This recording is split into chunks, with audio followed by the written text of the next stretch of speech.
てをかけて。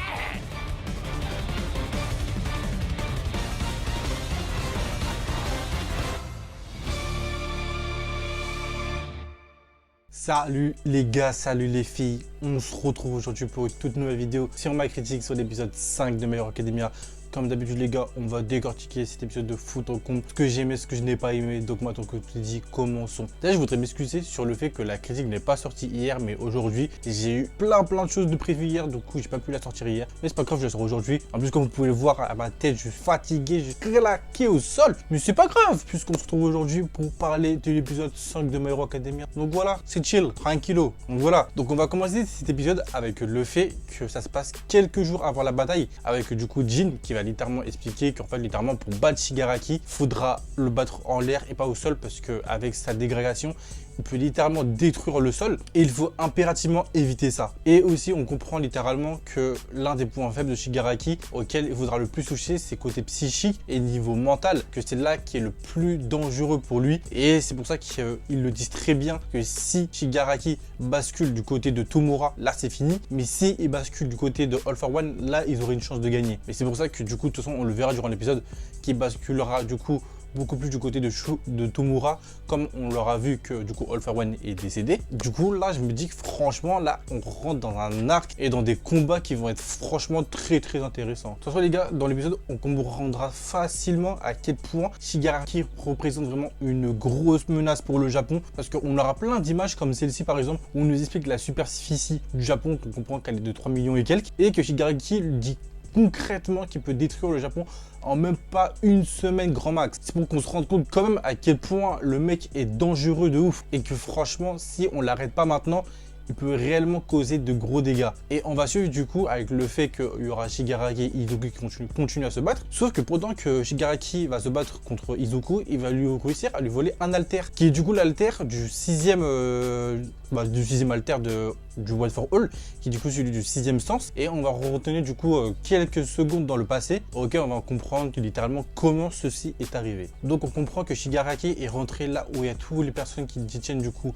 ou qui ont détenu du coup le One for All, et qu'il aura du coup réussi à obtenir celui du sixième sens. Et du coup bah c'est logique, mais celui du sixième sens a du coup remarqué que Shigaraki était rentré et du coup a sauvé du coup les autres détenteurs, ce qui fait que du coup Shigaraki a pu récupérer du coup la terre du sixième sens. Et c'est là que je me dis que Shigaraki, avec cette terre là, il va commencer à devenir de plus en plus fort. Et de toute façon on le verra durant cet épisode, où pendant que du coup il se battra contre Izuku, il lui mettra des gros dégâts. On verra Izuku à terre, on le verra littéralement en train de souffrir. Même au moment où il l'envoie valser jusqu'au mont Fuji, tu sens vraiment que la puissance des dégâts de Shigaraki est vraiment très forte. Et vraiment tout l'épisode je me suis dit, mais en fait comment Izuku peut le battre, parce que sincèrement là je le vois pas gagner au corps à corps. Pour moi c'est juste impossible. Il faut vraiment qu'il se passe quelque chose pour qu'il réussisse à battre Shigaraki là. Et pour moi c'est à partir de ce moment là où on aura la clé de la victoire contre Shigaraki.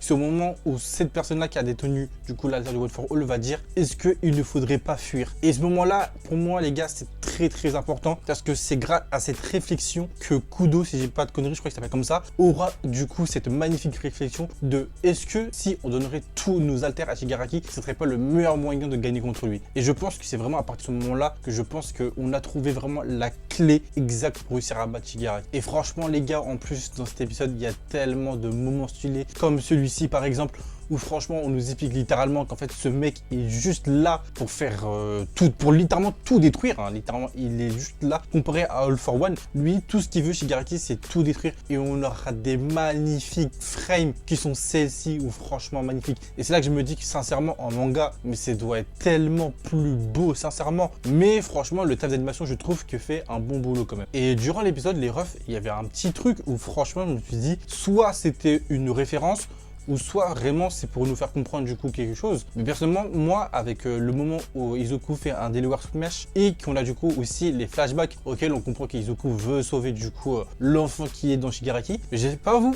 mais pour moi j'ai vraiment ressenti du Naruto dans Izuku. Vraiment pour moi les deux c'était vraiment une similitude de personnages, parce que je pense sincèrement que Naruto aurait été dans le cas d'Izuku, aurait fait la même chose, dans le sens où vraiment s'il trouve qu'il y a vraiment un moyen de sauver son adversaire, autre le fait de le tuer, il fera tout pour ne pas le tuer.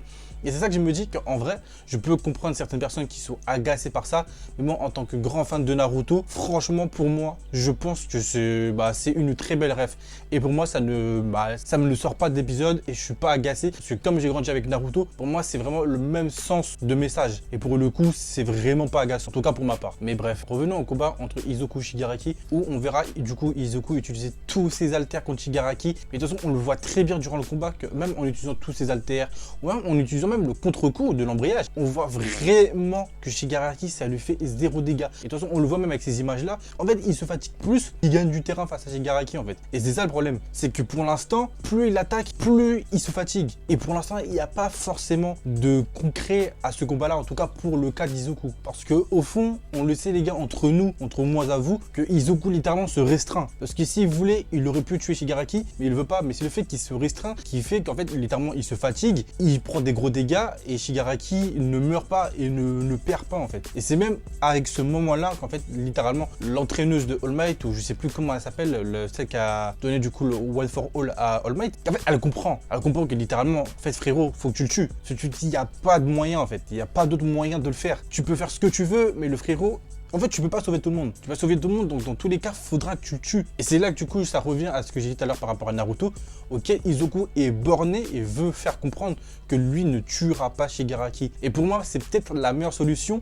Mais je trouve aussi que c'est quand même une solution de facilité parce que de toute façon on l'a vu durant Naruto, qu'il y a des personnages que littéralement, si Naruto les aurait tués, ça aurait permis à tellement de personnes de survivre dans l'œuvre, excusez-moi. Mais franchement, pour ça je suis pressé de voir en vrai comment tout ça va se dérouler en vrai. Parce que là pour le coup, le seul moyen, c'est comme expliqué dans l'épisode, c'est du coup de passer tout le one for all à Shigaraki pour l'attaquer de l'intérieur. Car on le verra du coup dans cet épisode que Star and Stripe a vraiment trouvé une issue ou une fresque ou un mur, bref une fissure qui pourra permettre du coup de libérer Shigaraki de tous ses démons, de toute cette colère en lui. Et de toute façon, on le verra durant l'épisode que vraiment le choix de Kudo de passer tous les alters à Shigaraki posera un gros débat entre tout le monde. Donc, est-ce que c'est vraiment la bonne solution à faire pour vraiment battre du coup Shigaraki, ou est-ce une mauvaise solution? Et de toute façon, Kudo lui-même lui dit que c'est un pari, et c'est un pari très très risqué. Parce que là, pour le coup, que si Shigaraki a tous les alters, comment Izuku peut le battre? Là, c'est juste la fin en fait. Donc là, exactement comme Kudo le juge, c'est juste un pari. Là, faut juste parier sur l'avenir et sur le fait que si ça marche, ils auront gagné. Mais si ça ne marche pas, c'est la fin de l'humanité, concrètement. Et c'est là qu'on va terminer du coup les gars cet épisode avec un Izuku qui se prépare avec une dernière forme finale qui est franchement bien stylée.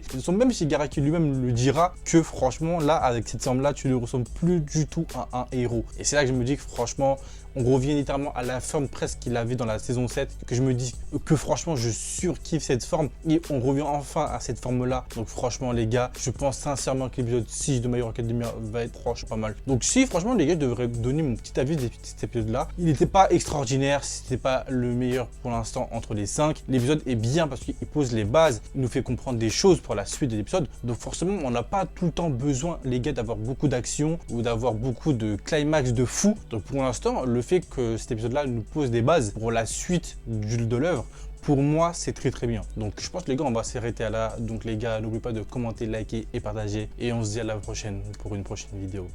Salut tout le monde.